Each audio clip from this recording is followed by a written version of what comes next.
Good morning pre market അപ്ഡേറ്റ്സിലേക്ക് സ്വാഗതം. ഈ വീക്കിലെ അവസാനത്തെ ട്രേഡിംഗ് സെഷനിലേക്കാണ് നമ്മൾ കിടക്കുന്നത്.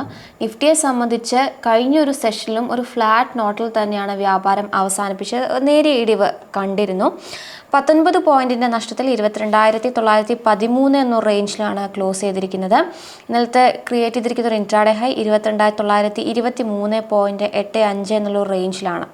കഴിഞ്ഞ വീക്കിലൊരു പെർഫോമൻസ് വിലയിരുത്തുന്ന സമയത്ത് നിഫ്റ്റിയെ സംബന്ധിച്ച് 22,800 എന്നുള്ളൊരു മേജർ സപ്പോർട്ട് ബ്രേക്ക് ചെയ്തിട്ടില്ല എന്ന് നമുക്ക് കാണാൻ സാധിക്കുന്നുണ്ട്. എങ്കിൽ പോലും നിഫ്റ്റിയുടെ പെർഫോമൻസ് വിലയിരുത്തുമ്പോൾ ഒരു റേഞ്ച് ബൗണ്ട് അല്ലെങ്കിൽ ഒരു കൺസോളിഡേഷൻ ഫേസിലോട്ട് നിഫ്റ്റി പോയിട്ടുണ്ടെന്ന് നമുക്ക് കാണാൻ സാധിക്കും. മാത്രമല്ല കഴിഞ്ഞ ഒരു 12 സെഷൻസ് നോക്കുകയാണെങ്കിൽ അതിൽ 11 സെഷനിലും ഒരു നെഗറ്റീവ് നോട്ടിൽ, ഒരു ഫ്ലാറ്റ് ടു നെഗറ്റീവ് നോട്ടിൽ തന്നെയാണ് നിഫ്റ്റി വ്യാപാരം അവസാനിപ്പിച്ചത്.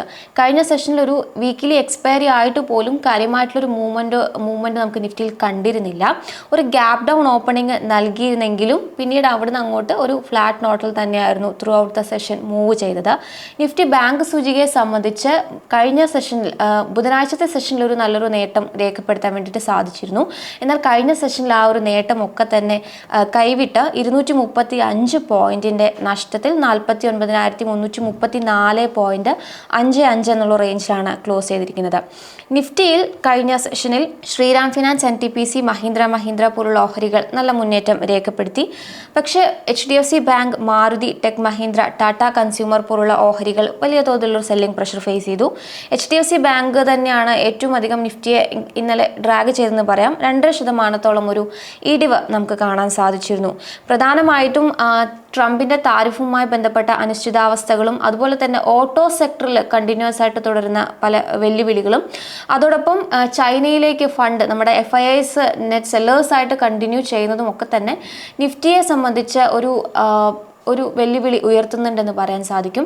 അതോടൊപ്പം തന്നെ ഈ വീക്കിലെ നിഫ്റ്റിയുടെ ഒരു പെർഫോമൻസ് വിലയിരുത്തുമ്പോൾ ഒരു ഫ്ലാറ്റ് നോട്ടിലാണ് നിഫ്റ്റി മൂവ് ചെയ്തിരിക്കുന്നത്. പക്ഷേ നിഫ്റ്റി മിഡ് ക്യാപ്പ്, ബ്രോഡർ മാർക്കറ്റിൽ നിഫ്റ്റി മിഡ് ക്യാപ്പിനെ സംബന്ധിച്ച് 3% വേണ്ടി ഉയരാൻ വേണ്ടി സാധിച്ചിട്ടുണ്ട്. സ്മോൾ ക്യാപ്പും 2% ഒരു മുന്നേറ്റം കാഴ്ചവെച്ചിട്ടുണ്ടെന്ന് കാണാം.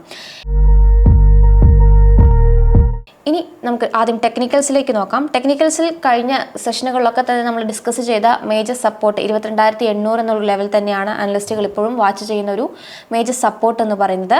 അതോടൊപ്പം തന്നെ 23,150 തന്നെയാണ് മേജർ റെസിസ്റ്റൻസ് ആയിട്ടും കണക്കാക്കുന്നത്. HDFC സെക്യൂരിറ്റീസിലെ നാഗരാജ് ഷെട്ടി പറയുന്നത് 23,100 എന്നുള്ള ഒരു ഇനിഷ്യൽ റെസിസ്റ്റൻസ് ബ്രേക്ക് ചെയ്ത് മൂവ് ചെയ്താൽ മാത്രമേ ഷോർട്ട് ടേമിലേക്ക് ഒരു ബോട്ടം റിവേഴ്സൽ നിഫ്റ്റിക്ക് സാധിക്കുകയുള്ളൂ എന്നാണ് അദ്ദേഹം അഭിപ്രായപ്പെടുന്നത്. മാത്രമല്ല അടുത്തൊരു 2 സെഷനുകളോട് കൂടിയിട്ട് ഈ ഒരു അപ്സൈഡ് ബൗൺസ് അദ്ദേഹം എക്സ്പെക്ട് ചെയ്യുന്നുണ്ടെന്നാണ് അദ്ദേഹം അഭിപ്രായപ്പെടുന്നത്. ഇനി നിഫ്റ്റി ബാങ്കിലേക്ക് വരുന്ന സമയത്ത് 50,000 എന്നൊരു ലെവല് ക്രോസ് ചെയ്യേണ്ടതുണ്ട് എന്നാണ് ഇപ്പോൾ സാംകോ സെക്യൂരിറ്റീസിലെ ദൂപേഷ് തമേജ അഭിപ്രായപ്പെടുന്നത്. അതോടൊപ്പം തന്നെ കീ സപ്പോർട്ട് ലെവലായിട്ട് അദ്ദേഹം കാണുന്ന ഒരു ലെവൽ എന്ന് പറയുന്നത് 48,600 എന്നുള്ളൊരു ലെവൽ തന്നെയാണ്. ഇനി FII ആക്ഷൻ പരിശോധിക്കാം. കഴിഞ്ഞ സെഷനിലും FIIs നെറ്റ് സെല്ലേഴ്സ് ആയിട്ട് തന്നെ മാറിയിട്ടുണ്ട്. 3,311 കോടി രൂപയുടെ ഓഹരികളാണ് വിറ്റഴിച്ചിരിക്കുന്നത്. DISനെ സംബന്ധിച്ച് 3,908 കോടി രൂപയുടെ ഓഹരികൾ വാങ്ങുകയും ചെയ്തിട്ടുണ്ട്. ഇന്ത്യ വിക്സിൻ്റെ നോക്കുകയാണെങ്കിൽ ഇന്ത്യ വിക്സ് കഴിഞ്ഞ സെഷൻ 4.8% ഇടിഞ്ഞിട്ടുണ്ട്. 14.68 എന്ന ലെവലിലാണ് സെറ്റിലായിരിക്കുന്നത്. ഗ്ലോബൽ മാർക്കറ്റ്സിൽ ഇന്ന് ഗിഫ്റ്റ് നിഫ്റ്റി ഒരു നെഗറ്റീവ് സ്റ്റാർട്ടാണ് ഇൻഡിക്കേറ്റ് ചെയ്യുന്നത്. നിലവിലും ഗിഫ്റ്റ് നിഫ്റ്റി ഒരു നേരിയ ഇടിവിൽ തന്നെയാണ് മുന്നോട്ട് പോകുന്നത്. കഴിഞ്ഞ സെഷനിൽ US വിപണിയെ സംബന്ധിച്ച് തുടർച്ചയായ 2 സെഷനിലുണ്ടായിട്ടുള്ള record closing, S&P 500 record closing ഒക്കെ നടത്തിയിട്ടുണ്ടായിരുന്നു. എന്നാൽ ആ ഒരു നേട്ടമൊക്കെ കൈവിടുന്നൊരു സാഹചര്യം US വിപണിയിൽ നമുക്ക് കണ്ടിരുന്നു. S&P 500 ഒരു ഇടിവോട് കൂടിയിട്ടാണ് കഴിഞ്ഞ സെഷനിൽ വ്യാപാരം അവസാനിപ്പിച്ചത്. ഡൗ ജോൺസിനെ സംബന്ധിച്ച് 450 പോയിന്റിന്റെ നഷ്ടം രേഖപ്പെടുത്തി 44,176 റേഞ്ചിലാണ് ക്ലോസ് ചെയ്തിരിക്കുന്നത്. S&P 500 0.43% ഇടിവിൽ 6,117 എന്നുള്ള റേഞ്ചിലാണ് ക്ലോസ് ചെയ്തത്. നാസ്ഡാക്കും 0.47% ഇടിവിൽ 19,962.36 എന്നുള്ള റേഞ്ചിലാണ് ക്ലോസ് ചെയ്തിരിക്കുന്നത്. പ്രധാനമായിട്ടും ഡൗ ജോൺസിലെ വാൾമാർട്ട് ഓഹരികളിൽ വലിയ തോതിലുള്ള ഒരു കറക്ഷൻ കണ്ടിരുന്നു. 6% ഇടിവാണ് രേഖപ്പെടുത്തിയത്. കമ്പനിയുടെ ഗൈഡൻസ് അവർ 2026 സാമ്പത്തിക വർഷത്തിലേക്കുള്ള അവരുടെ ഗൈഡൻസ് അനലിസ്റ്റുകളുടെ എക്സ്പെക്റ്റേഷൻസിനേക്കാളും താഴ്ന്ന ഗൈഡൻസ് ആണ് ഇപ്പോൾ അവർ അനൗൺസ് ചെയ്തിരിക്കുന്നത്. ഇത് വലിയ തോതിൽ സൂചികയിൽ നെഗറ്റീവായിട്ട് ഇമ്പാക്റ്റ് ചെയ്തിട്ടുണ്ട്. ഏഷ്യൻ വിപണികളിൽ നമുക്കൊരു സമ്മിശ്ര പ്രതികരണം കാണുന്നുണ്ട്. ഭൂരിഭാഗം ഏഷ്യൻ വിപണികൾ ഇപ്പോഴും റെഡിൽ തന്നെയാണ് ട്രേഡിംഗ് നടത്തുന്നത്. പ്രധാനമായിട്ടും ഏഷ്യൻ വിപണിയിൽ ജപ്പാന്റെ ഇൻഫ്ലേഷൻ കണക്കുകൾ വന്നിട്ടുണ്ടായിരുന്നു.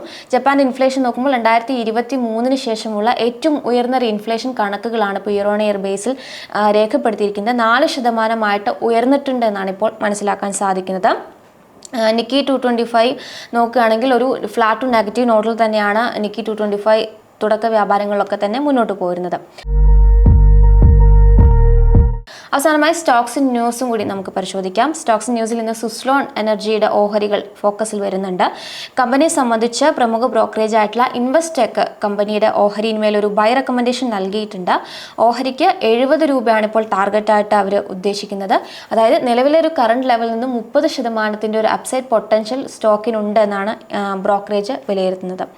മറ്റൊരു സ്റ്റോക്ക് CIE ഓട്ടോമോട്ടീവ് ഇന്ത്യയാണ്. അവരുടെ Q4 നമ്പേഴ്സ് റിലീസ് ചെയ്തിരുന്നു. ഒരു മാർജിനൽ ആയിട്ടുള്ള ഒരു ഗ്രോത്ത് മാത്രമാണ് പ്രോഫിറ്റിലുള്ളൂ. 1% മുന്നേറ്റത്തിൽ 179 കോടി രൂപയാണ് പ്രോഫിറ്റ് രേഖപ്പെടുത്തിയിരിക്കുന്നത്.